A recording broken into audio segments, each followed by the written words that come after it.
दोस्तों, क्या आप जानते हैं कि सन 1930 में तिब्बत के गूगे साम्राज्य के लोग कैलाश पर्वत की तरफ बढ़ते हुए अचानक कहां खो गए? और वो भी एक दो नहीं बल्कि पूरे 1 लाख लोग। क्यों आज तक कोई भी पर्वतारोही कैलाश पर्वत नहीं चढ़ पाया है?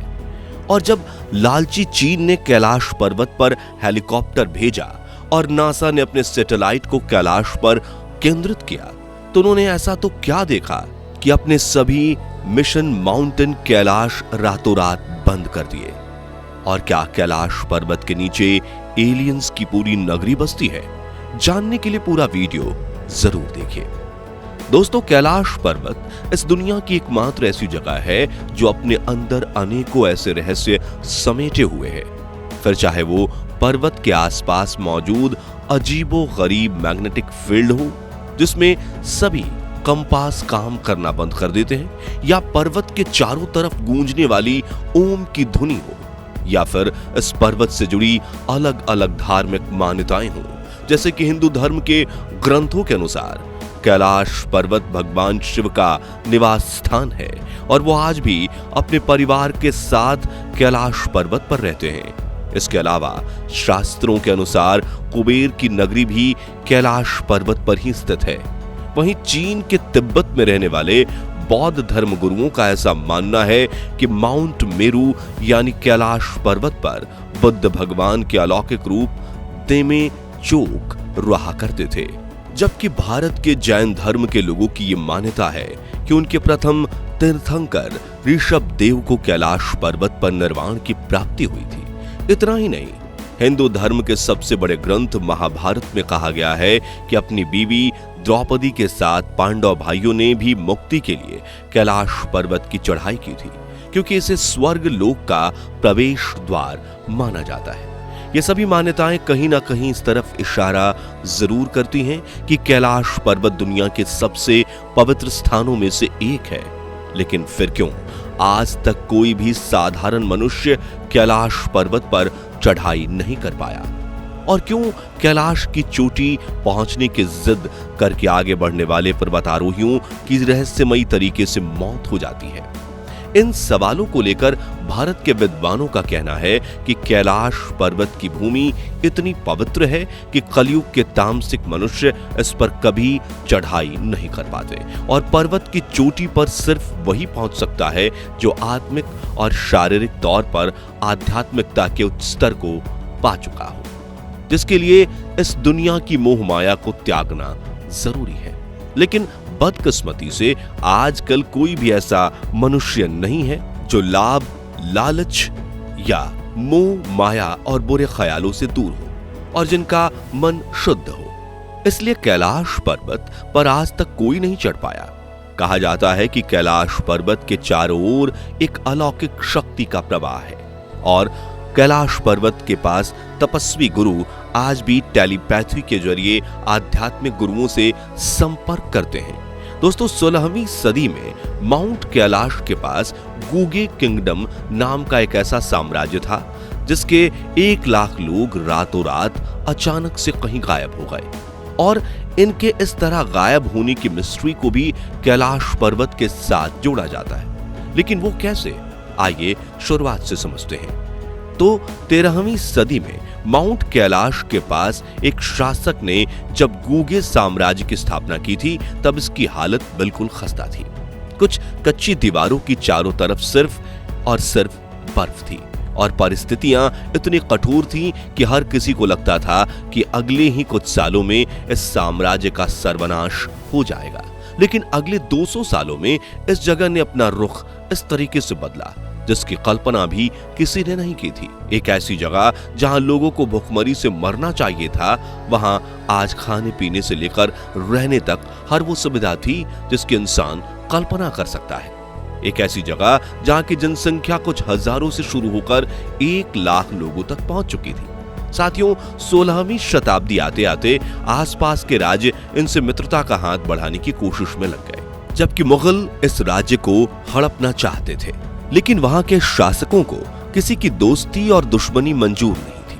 वो लोग बस अपने में ही शांति से रहना चाहते थे और जब उनसे पूछा गया कि पिछले 300 सालों में उन्होंने इतने अविश्वसनीय तरीके से अपने विकास को कैसे अंजाम दिया, तो उन्होंने कहा कि आज वो जो कुछ भी हैं वो सांभाला नगरी के लोगों की सहायता से हैं। वो नगरी जहां हिंदू और बौद्ध धर्म के ग्रंथों के मुताबिक देवता रहते हैं। धरती के किसी कोने में बसी एक ऐसी एडवांस सिविलाइजेशन जहां का जीवन स्वर्ग के बराबर माना जाता है। और विष्णु पुराण में तो यहां तक कहा गया है कि भगवान विष्णु के 10वें अवतार कल्कि का जन्म भी इसी नगरी में होगा।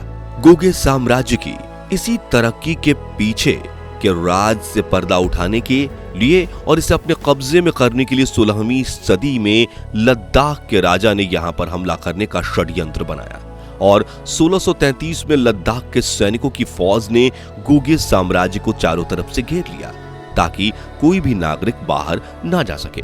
उस वक्त इस नगरी में करीब 1 लाख लोग रहते थे और पहाड़ी पर बसी इस नगरी से बाहर निकलने का और कोई रास्ता मौजूद नहीं था। यानी अब गुगे की हार निश्चित थी। दोस्तों, घेराबंदी करने की अगली सुबह लद्दाख के राजा ने अचानक से पूरी पहाड़ी पर धावा बोल दिया, लेकिन काफी देर हमला करने के बाद जब सामने से उत्तर में एक भी तीर या भाला नहीं आया तो उन्होंने नगरी के अंदर घुसने का फैसला किया। लेकिन नगरी में दाखिल होते ही उनके पसीने तो तब छूट गए जब नगरी का चप्पा चप्पा छानने के बावजूद उन्हें वहां कोई नहीं मिला। लेकिन तभी उन्हें महल के नीचे जाने वाली सुरंगें दिखी जो धरती से तकरीबन 1 किलोमीटर नीचे तक फैली हुई थी और वहां हलचल के भी निशान थे। हालांकि इन सुरंगों से निकास वाले रास्ते को तोड़ दिया गया था, लेकिन फिर भी जैसे तैसे करके जब सुरंगों के अंत को खोजा गया तो वो बात सामने आई जिससे पूरी दुनिया हिल गई। जी हां, वो सभी सुरंगें आगे जाकर जहां मिल रही थी उस जगह का नाम था कैलाश पर्वत। गुगे साम्राज्य के अचानक से गायब होने की घटना पर अनेक एक्सपर्ट्स का कहना है कि वो लोग जिस संभाला नगरी की बात करते थे वो पूरी की पूरी नगरी शायद कैलाश पर्वत के नीचे छिपी हुई है। यहीं पर देवों का वास है जो इन्हीं सुरंगों के जरिए गुगे साम्राज्य की मदद करते थे। और फिर जब गुगे पर आक्रमण हुआ तो संभाला के लोगों ने गुगे वासियों को अपनी नगरी में शरण दे दिया। हालांकि इन सभी अंदाजों का आज तक कोई सबूत नहीं मिल पाया है, लेकिन इस रहस्य से भी कोई मुंह नहीं मोड़ सकता कि महज चंद घंटों में गुगे साम्राज्य के लोग कैलाश के पास पहुंचकर आखिर कहां गायब हो गए। आपको बता दें कि कुछ एक्सपर्ट्स के मुताबिक कैलाश के नीचे बसी इस संभाला नगरी में एलियंस रहते हैं। खैर दोस्तों, अनेक रहस्यों को खुद में छुपाए बैठा कैलाश पर्वत पहले भारत का हिस्सा हुआ करता था, लेकिन फिर सन 1962 में चीन ने भारत पर हमला कर दिया और भारत के करीब 43,000 वर्ग किलोमीटर जमीन पर कब्जा कर लिया था, जिसमें तिब्बत के साथ कैलाश पर्वत भी शामिल था। इसी तरह भारत का यह पवित्र स्थल चीन का हिस्सा बन गया था, जिसके बाद लालची चीन ने कई बार कैलाश पर चढ़ने की कोशिश की, लेकिन उनके हाथ हमेशा नाकामयाबी ही लगी, जो देखकर चीन ने कैलाश की चोटी पर हेलीकॉप्टर भेजने की कोशिश की। लेकिन जब भी हेलीकॉप्टर ऊपर जाने के लिए रवाना होता तभी मौसम बिगड़ जाता, लेकिन फिर भी चीन ने किसी तरह से एक हेलीकॉप्टर को ऊपर की तरफ रवाना किया, लेकिन वो आधे रास्ते से ही वापस आ गया। इस हेलीकॉप्टर में बैठे वैज्ञानिकों का कहना था कि पहले मौसम बिल्कुल साफ था, लेकिन फिर अचानक से आसमान में इतने घने बादल आ गए कि मानो वो हेलीकॉप्टर को निगलने वाले हैं। मगर हम लोग हिम्मत करके अपने हेलीकॉप्टर को और ज्यादा ऊंचाई पर ले गए, तभी आसमान में बिजली कड़कने लगी और बर्फबारी शुरू हो गई। इतनी ऊंचाई पर हवा का प्रेशर भी इतना ज्यादा बढ़ गया था कि हेलीकॉप्टर को कंट्रोल कर पाना बहुत ज्यादा मुश्किल हो गया था। आगे उन्होंने बताया कि माउंट कैलाश पर सभी दिशाएं आकर मिलती हैं, जिसकी वजह से दिशा भ्रम हो गए थे। साथ ही उनके कंपास ने भी काम करना बंद कर दिया, इसलिए उन्होंने अपने सफर को आधे में रोककर फिर से नीचे आना ही सही समझा और तेजी से धड़क रहे अपने दिल को थामकर वो धीरे धीरे नीचे वापस आ गए, जिसके बाद से कभी भी किसी भी हवाई जहाज या हेलीकॉप्टर को कैलाश पर्वत के ऊपर से जाने की अनुमति नहीं दी जाती है। खैर, चीन की इस नाकामयाबी को देख साल 2015 में अमेरिकी एजेंसी नासा ने अपनी सैटेलाइट को कैलाश पर्वत पर केंद्रित करके गूगल अर्थ से रिसर्च करना शुरू किया और कैलाश का रहस्य देखकर नासा के वैज्ञानिक भी पसीने छोड़ चुके थे। जी हां, कैलाश पर्वत निरीक्षण के बाद नासा के वैज्ञानिकों ने जो तस्वीरें साझा की उसमें हम कैलाश पर्वत पर एक परछाई देख सकते हैं, जिसे देखकर ऐसा लगता है मानो कोई इस पर्वत की चोटी पर ध्यान मुद्रा में बैठा हो, जिसे ज्यादातर लोग भगवान शिव कहते हैं। वैसे तो इस बात पर यकीन करना काफी मुश्किल है, लेकिन ये सभी तस्वीरें नासा ने खुद शेयर की और आप चाहें तो इन तस्वीरों को गूगल पर जाकर भी देख सकते हैं।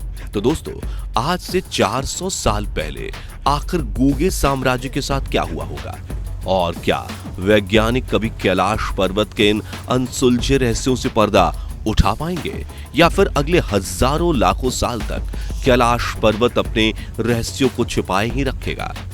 इस बारे में अपनी राय बताइए, और वीडियो पसंद आया हो तो इसे लाइक और शेयर करने के साथ हमारे चैनल को सब्सक्राइब करने के साथ ही पास वाली घंटी जरूर बजा दीजिए और हमारे फेसबुक पेज को फॉलो करना मत भूलिएगा। धन्यवाद। हर हर महादेव।